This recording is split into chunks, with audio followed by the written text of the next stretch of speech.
Well played, Hubert T.L. Menace. Well played. In the words of the prophet, back then they didn't want me. Now Wendy is open, they all on me. It is amazing how much can change in a week. A mere 168 hours have passed since the writing was on the wall for the Prime Minister. His with immediate effect lockdown brought much unrest. So much so that a day later he had to reverse his decision for the super lockdown.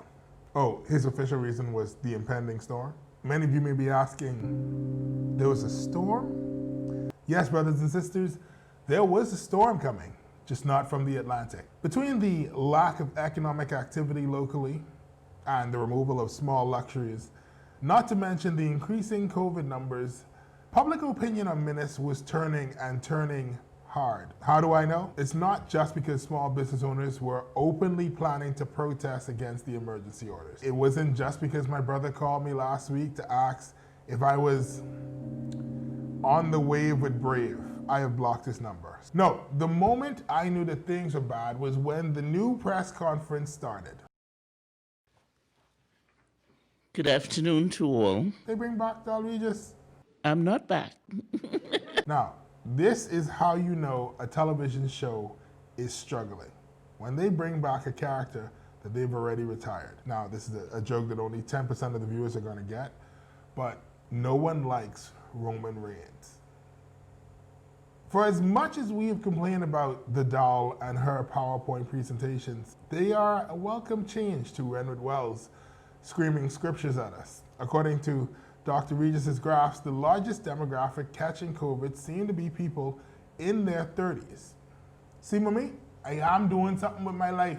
The rest of the graphs all seem to prove that everything is Grand Bahama's fault. That they had patient zero, that they spread it to the other islands, that they've caused both world wars, the JFK assassination, the Valley Boys losing, the Valley Boys winning, and the invention of banana bread. So in short, the graphs point towards two demographics that are affecting the numbers significantly. 30-year-olds and people from Grand Bahama. So, all of my ex-girlfriends. But of course, it was going to take more than a friendly, competent face to sway the tide. And then he emerged. He's a king to be free of infection, to be used at your discretion. The competent authority himself. Skin looking amazing with a little backlight like he was in a Hollywood movie.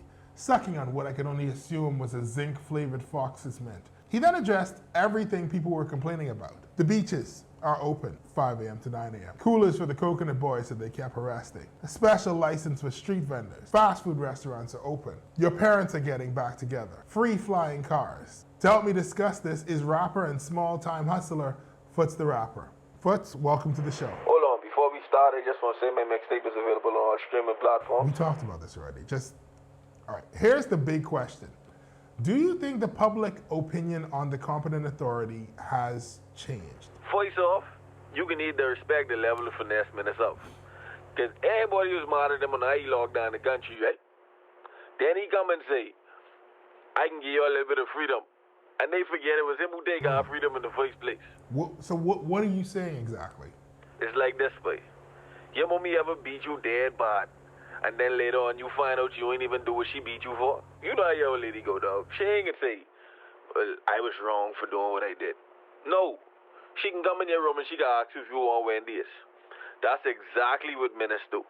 So you're suggesting that Menace has only addressed the surface level issues that our country is facing, and he's simply paying lip service instead of accepting the true weight of his actions and responsibilities. You know how I say all them words. Does the public think that what Menace has done is a good thing? For example, he is saying he will open beaches, but only between 5 a.m. and 9 a.m.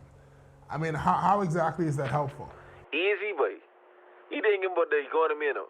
Menace trying to restart the beam in the economy with our #1 industry. Tourism? Juicing on the beach. Hold on, hear me out.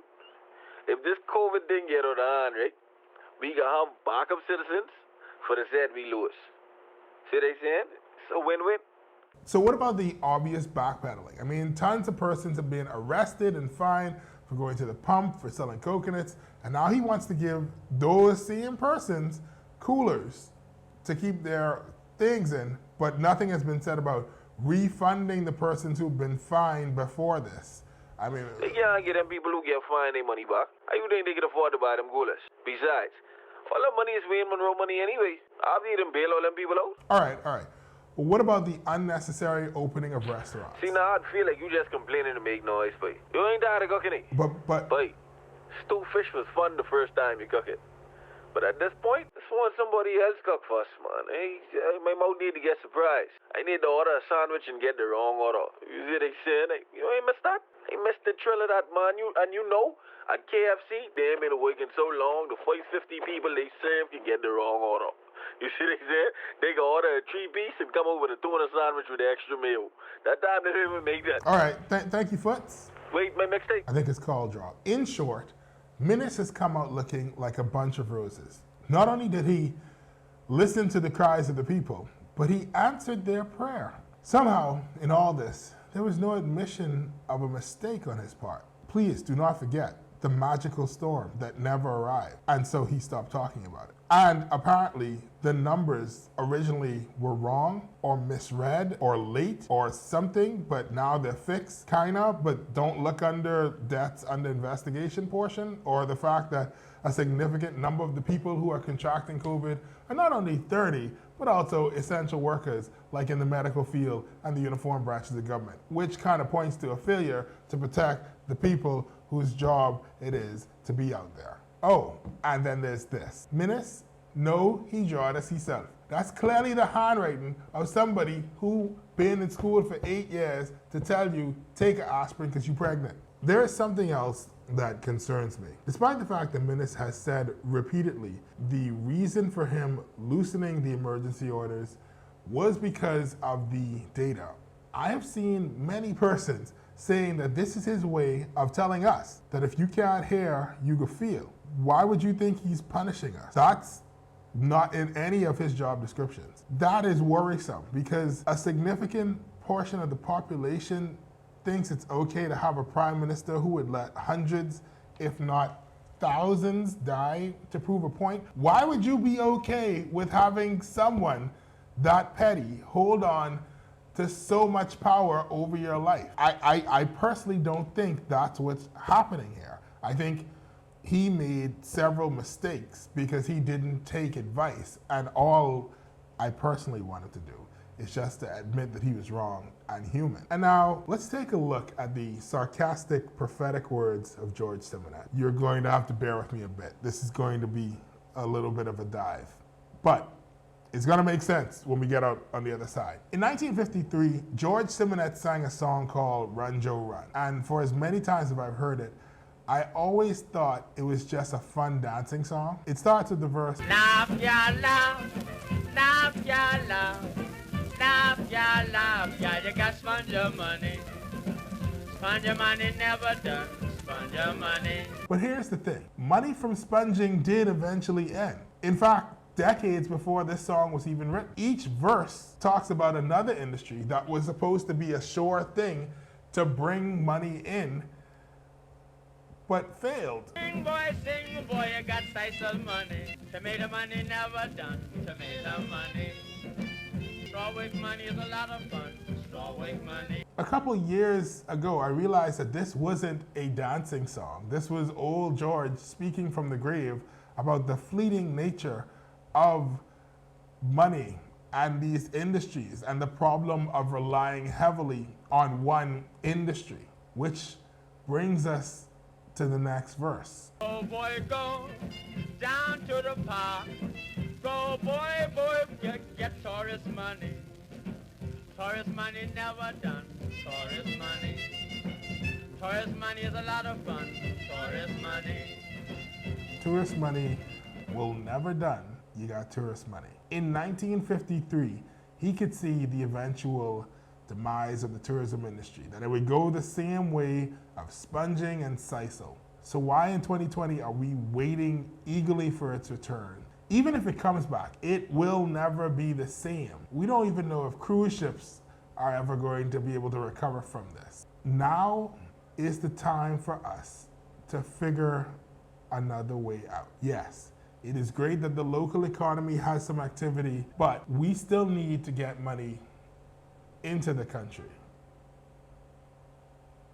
and a way to make our nation more food secure. And I'm sure that in the coming weeks, we will hear something from the government. But if the past week has taught you anything, it is that sometimes we have to lead the government to the right solution. They just need to write it down on paper. So what can we do? Don't say oil or tourism. To bring money and resources that we need into the country. Sorry, I didn't mean to make it so intense. As the young kids say when they go into the speakeasies to see the flapper girls and the Nickelodeons, let's get rocking and rolling. Questions for the competent authority. I'm gonna stay around to the press conference to answer questions. This is a question for the Prime Minister as well. Will vaccines be mandatory for residents? If not residents, will they be mandatory for students in schools and other sorts of things like that? I'm sorry. You wish me to? I shall. Not a problem. Yeah.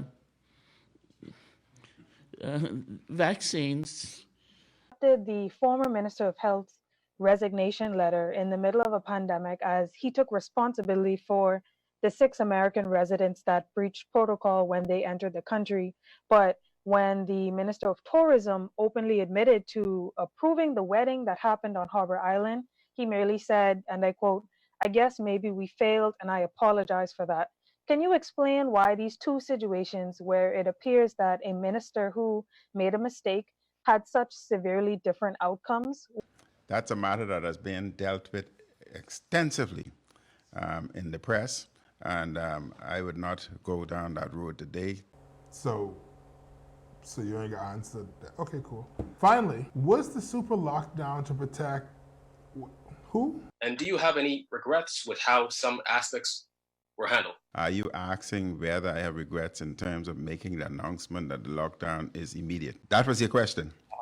Yes, sir. If warning or notice were given, then there would be mass migration to the Family Islands by boats, even though we would have taken the necessary precaution to try and minimize it. Aucklands would have become infected, and Crooked Island.